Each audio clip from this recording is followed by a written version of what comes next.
Lectores, lectoras de Freezy, en primer lugar quiero agradeceros muchísimo a todos los que habéis participado en este proyecto, en esta experiencia de romper la línea que separa con el escritor y adentrarnos en el universo, en el mundo de Freezy para romper un poco esas dudas que tenemos, que nos puede dejar una historia y querer adentrarnos más en qué pasará, cómo continuará esta saga, que como os recuerdo son 4 libros, de los cuales ahora estamos trabajando en el segundo, que espero que pronto vea la luz.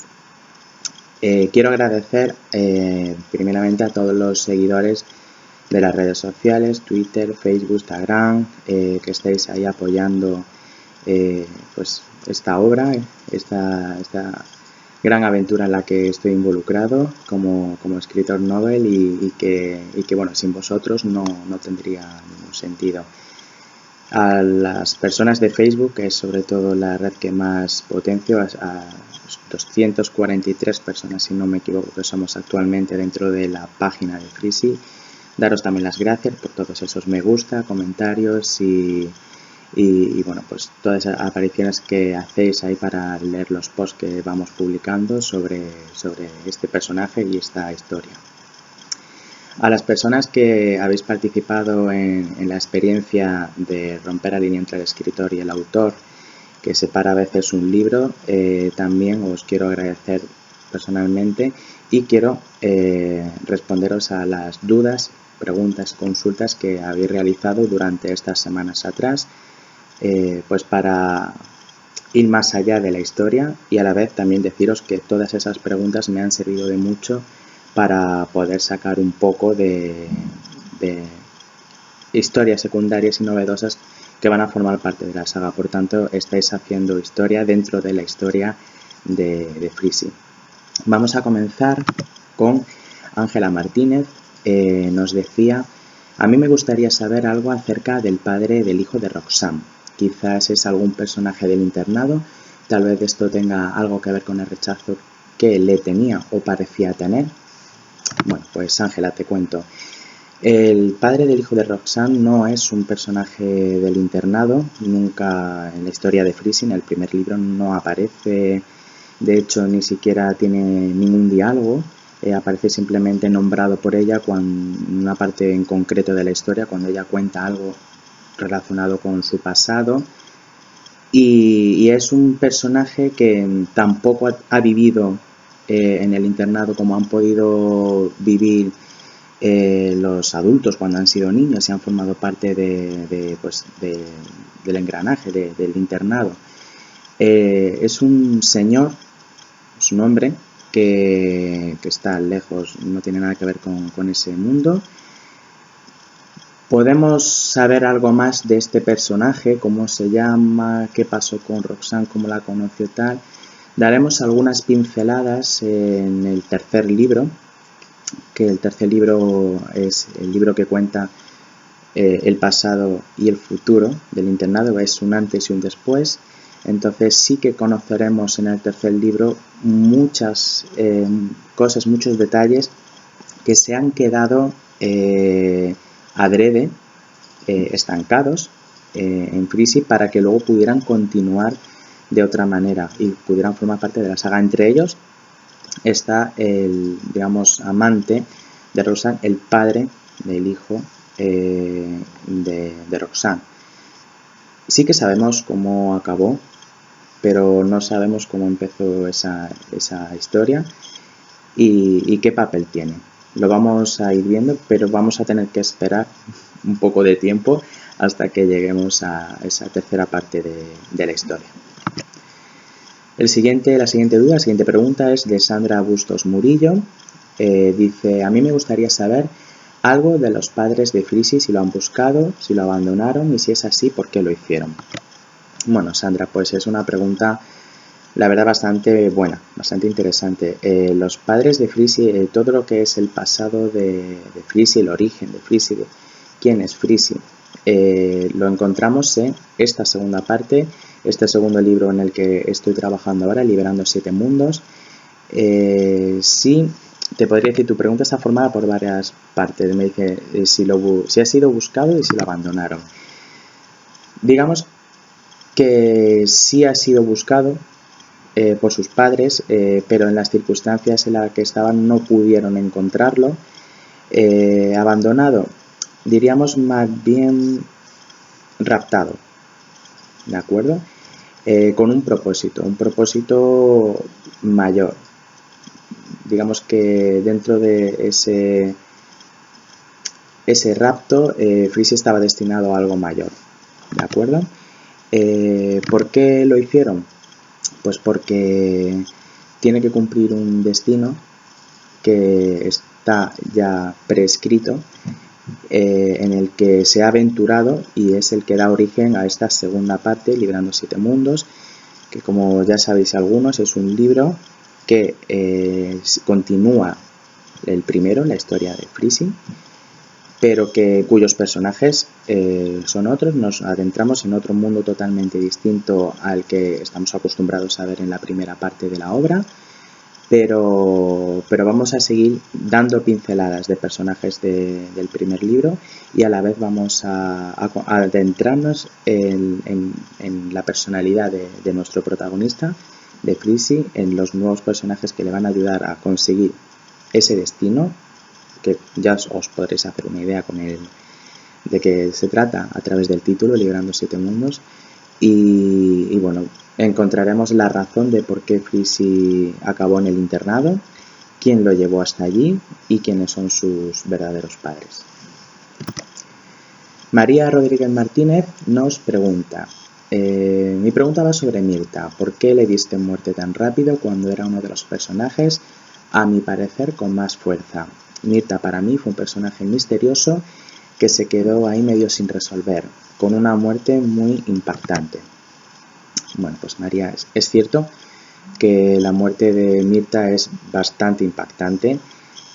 Es un personaje que nació para morir, es decir, en el momento en el que yo diseñé la personalidad de Mirta, el sentimiento que predominaba en ella, su esencia, y desarrollé su historia, yo sabía que Mirta iba a ser uno de los personajes que murieran, de los primeros en morir al principio de la trama. Si no me equivoco, bueno, la veréis al principio, en los primeros capítulos. ¿Por qué ese personaje ha atraído tanto al público?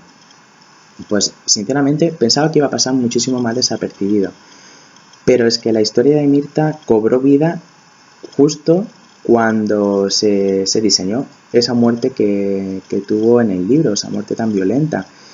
Crear esa muerte fue lo que le dio, digamos, el trasfondo necesario al personaje, trasfondo que se buscaba, y digamos que cobró protagonismo ahí, al pasar de ese secundario a principal, a protagonista de una de las escenas, pues a lo mejor más impactantes del libro.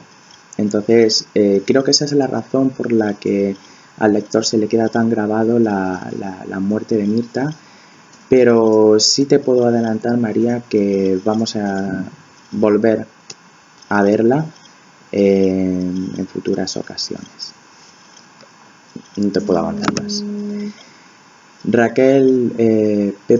Paz nos pregunta, antes de nada quiero decir que me ha encantado este libro y darle una merecida enhorabuena al autor. Muchas gracias, Raquel. También me gustaría preguntar por qué te has basado en Andreu Buenafuente para el personaje de Roswell y si continuará la saga para que podamos seguir disfrutando de tu estilo. Gracias. Bueno, pues muchas gracias por tus palabras. Andreu Buenafuente fue, el personaje de Roswell, el director del internado, está basado en esta persona, en Andreu Buenafuente. ¿Por qué? Pues es una razón que yo no puedo explicar de manera racional, porque apareció precisamente en un sueño. Cuando estaba dormido, pues soñé con la historia del internado, que de esto por eso nació Freezy. El sueño había una habitación de piedra rocosa, digamos, pues paja en el suelo, aparecía una niña en una esquina que representaba el sentimiento de la soledad, y aparecía Freezy, y también pues un hombre con vestido de traje, con gafas como las mías y era pues Andreu Buenafuente. Sabía que la niña era la Soledad, sabía que Frisi se llamaba Frisi, por eso da ahí el título del libro y del personaje. Sabía que el niño quería ayudar a la niña y sabía que Andreu Buenafuente en este caso quería sacar provecho de la situación porque ella representaba, o más bien llevaba dentro la esencia de la soledad. Entonces cuando yo desperté, no vi más, pero cuando desperté de este sueño yo me di cuenta de que había visto un sentimiento personificado en un cuerpo. Entonces me pareció interesante y por eso se desarrolló la historia que luego pues he plasmado en papel, que es Frisi. Conocí a un niño que luego fue muy difícil también pasarlo a una ilustración de la mano de Miguel Ángel Romero Sevilla, porque claro, yo lo había visto en mi mente, pero Miguel Ángel no, entonces yo tenía que explicar exactamente cómo tenía que hacerlo y cómo tenía que ser ese niño específicamente para que fuera similar al de mi sueño.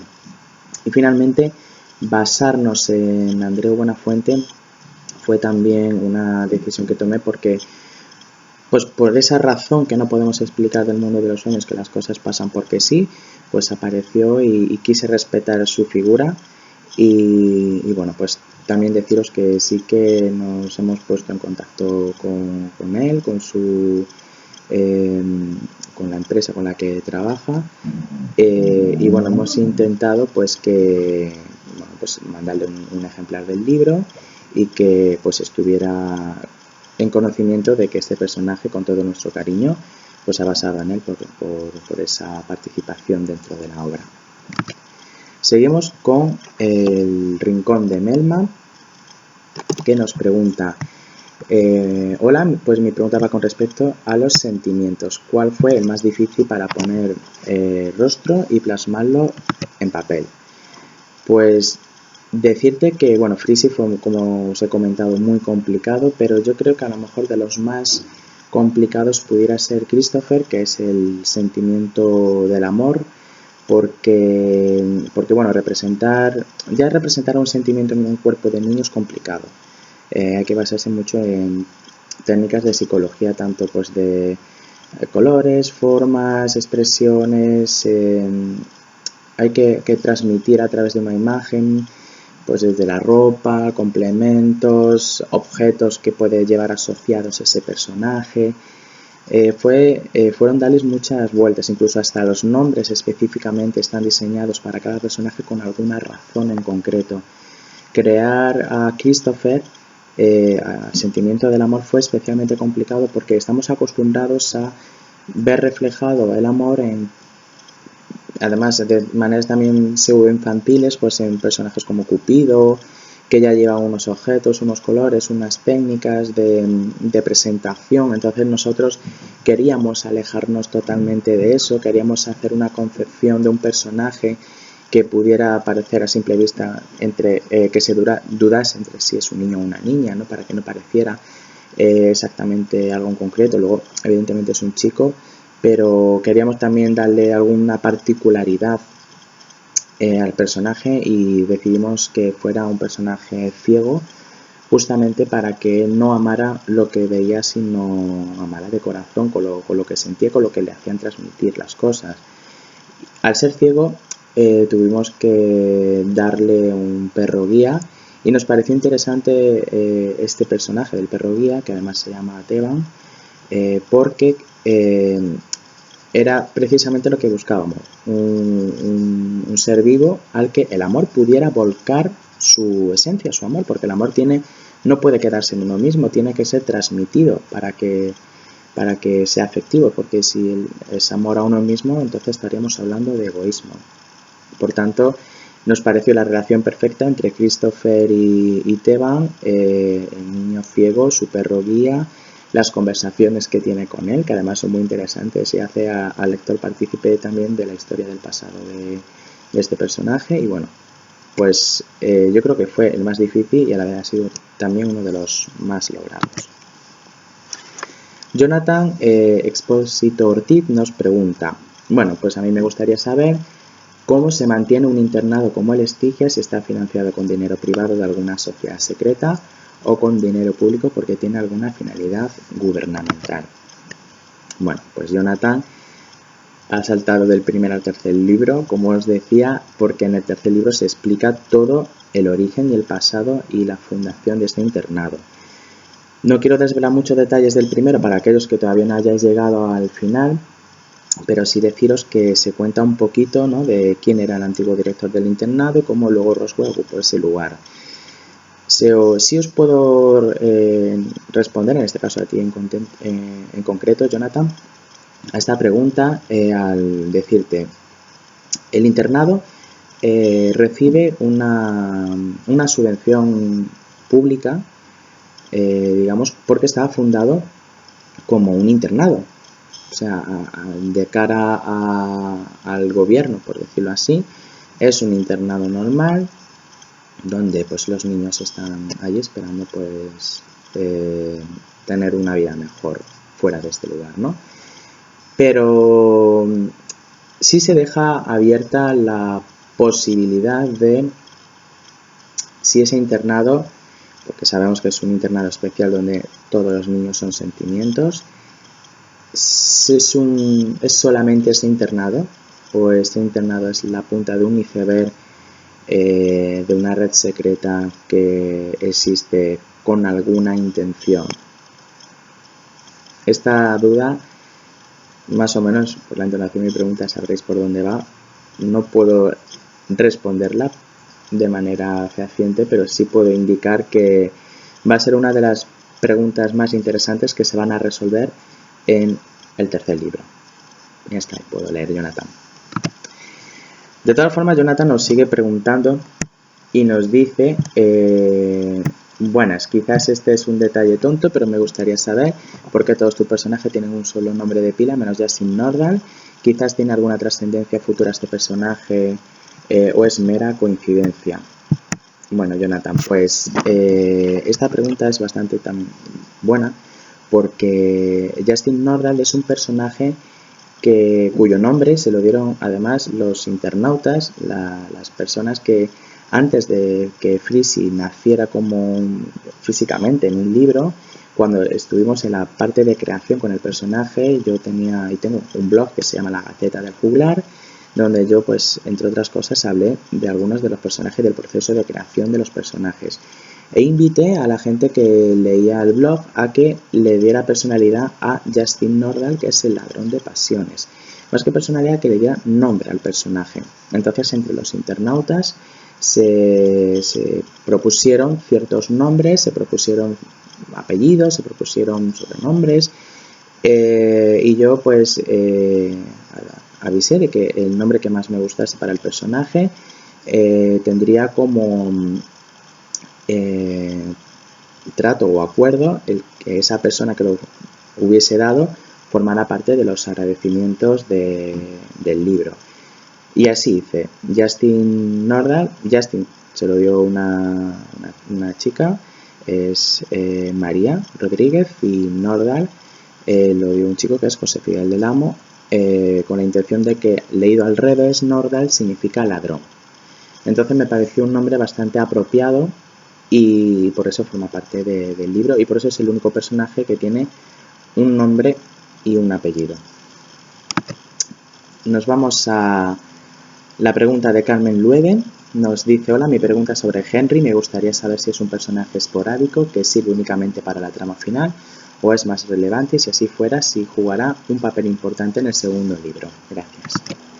Pues Carmen, Henry es un personaje que no estaba pensado cuando creé la trama de Freezy, por eso no está ni siquiera ilustrado. Es un personaje que nació, como tú dices, al final, en la trama final. De hecho, nació solamente en el último capítulo. Y me di cuenta que de repente llegó con mucha fuerza y se convirtió en un personaje de gran importancia. Tanto es así que en Liberando 7 Mundos cobra muchísimo protagonismo. Es un personaje al que vamos a ver en varias ocasiones, el que está muy involucrado en el pasado de Freezy y que además nos abre las puertas a muchísimas dudas más acerca del tercer libro, porque forma parte de esa pregunta que antes no nos hacía Jonathan sobre si el internado está financiado, si forma parte de una trama gubernamental, si hay una sociedad secreta. Pues Henry es una pieza clave dentro de esta trama. Por tanto, sí que os puedo contar que lo vamos a ver en el último capítulo de Freezy, pero luego lo vamos a ver en los primeros de Liberando 7 Mundos y en otros capítulos más del tercer libro. Y finalmente, Ana Preturtado nos pregunta: yo quiero saber si Roxanne juega a su antojo con los hombres porque sufrió por un gran amor o por odio. Gracias. Bueno, pues Ana, Roxanne juega a su antojo con los hombres porque ella es el placer sexual. Entonces es una persona pues que le gusta llevar el poder, llevar el control, le gusta manejar la situación a su manera. Por tanto, sí, juega a su antojo. Pero sí que, en relación con la pregunta que nos hizo Ángela, sí que ha sufrido por amor, sí que, bueno, por amor, más bien por lujuria, diríamos. Pero sí lo ha pasado mal por causa de un hombre, y eso sí le ha generado un cierto odio hacia los hombres, pero que no lo va a pagar con sus amantes de manera directa, sino con su hijo. No quiero revelar más para los que no hayan llegado a esa parte, porque es una parte que ya está más avanzada de la historia, pero ella detesta a los hombres a la vez que los necesita. Lo que pasa es que su hijo pues es ese hombre al que no va a necesitar tanto y sí va a detestar, por eso va a pagar gran parte de las culpas de la historia que vivió Roxanne en el pasado. Llegados hasta aquí, respondidas las preguntas que habéis dejado en el post, de nuevo vuelvo a agradeceros que hayáis roto esa línea entre escritor y lector, que podamos avanzar juntos en una historia de la que formáis parte, y por esta razón, porque formáis parte de esta historia, a vosotros, a las 8 personas que habéis preguntado y que habéis querido ir más allá, os voy a dar una oportunidad que a mí me parece fantástica de jugar conmigo dentro de la historia. Os cuento. Vamos a hacer una repesca. Es decir, los que habéis participado, vosotros 8, vais a poder decidir qué personaje de Freezy, de la historia de Freezy, el primer libro, vivo o muerto, ya sabéis que van cayendo muchos a lo largo del camino, queréis que vuelva a aparecer y formar parte de la trama de Liberando 7 Mundos. ¿De acuerdo? Vosotros, los 8 que habéis comentado este post, que habéis querido avanzar e ir más allá, vais a proponer a un personaje que os haya gustado, que os haya conmovido, que queréis volver a ver de manera activa en Liberando 7 Mundos. Os repito, vivo o muerto, da igual. Lo vamos a volver a tener en esta historia. ¿Cómo? No os preocupéis, ya está pensado. Simplemente la pregunta es ¿quién? Si en esta primera votación no sale mayoría un personaje, haremos una segunda votación entre vosotros 8, donde pues entre los que haya propuesto tendrá que salir uno. ¿De acuerdo? Vamos a elegirlo entre todos, de manera que, de nuevo, algo que a mí me parece muy atractivo, los lectores, que sois vosotros, lo más importante de esta historia, podáis decidir de manera activa quién y cómo pasan ciertas cosas del libro. Y en segundo lugar, una última noticia que quiero transmitiros es que el próximo día, tengo aquí apuntado, el próximo día 22 de abril, viernes, a las 7 de la tarde, estaremos en Linares, en la carpa de actividades de la Feria del Libro en el Paseo de Linarejos, en un evento que se llama Linares Escribe. Es un evento en el que escritores noveles van a presentar su obra y van a hablar sobre su libro. Para dar unas pinceladas, invitar a los lectores que aún no lo conozcan a formar parte de la historia, como estamos haciendo aquí. A todos los que veáis este vídeo, seguidores de redes sociales, Facebook, Twitter, Instagram, a todas las personas que vivan en Linares y también conozcan esta noticia, y en general a todos los que queráis pasar por este evento que es la Feria del Libro de Linares, os invito, repito, el día 22 de abril, viernes, a las 7 de la tarde, en el Paseo de Linarejos, en la carpa de actividades de la Feria del Libro. Linares se escribe, ¿vale? Porque queremos apostar también muchísimo por la cultura y el movimiento joven dentro de este ámbito a la hora de emprender. ¿De acuerdo? Quiero de nuevo daros las gracias a todos los que hacéis que esto sea posible, que mandéis mensajes de fuerza, que mandáis mensajes de apoyo, de agradecimiento, que os involucráis, que formáis parte de esto. Para mí es muy importante que el lector tenga la historia, se sienta parte de ella y quiera avanzar en ella junto a mí, que soy el escritor, porque al final eso es un proyecto en el que todos formamos parte y sin vosotros pues no tendría vida por mucho que hubiera escrito. Así que os agradezco de todo corazón todo vuestro apoyo. Seguimos trabajando en Liberando 7 Mundos, seguimos yendo más allá de la historia de Fisi y seguimos en contacto. Os espero a vosotros 8 para que me digáis el nombre de la persona que queremos en la repesca y espero a todos los demás que sigáis ahí para llegar más allá todos juntos. Gracias y espero que tengáis una buena semana. Un saludo.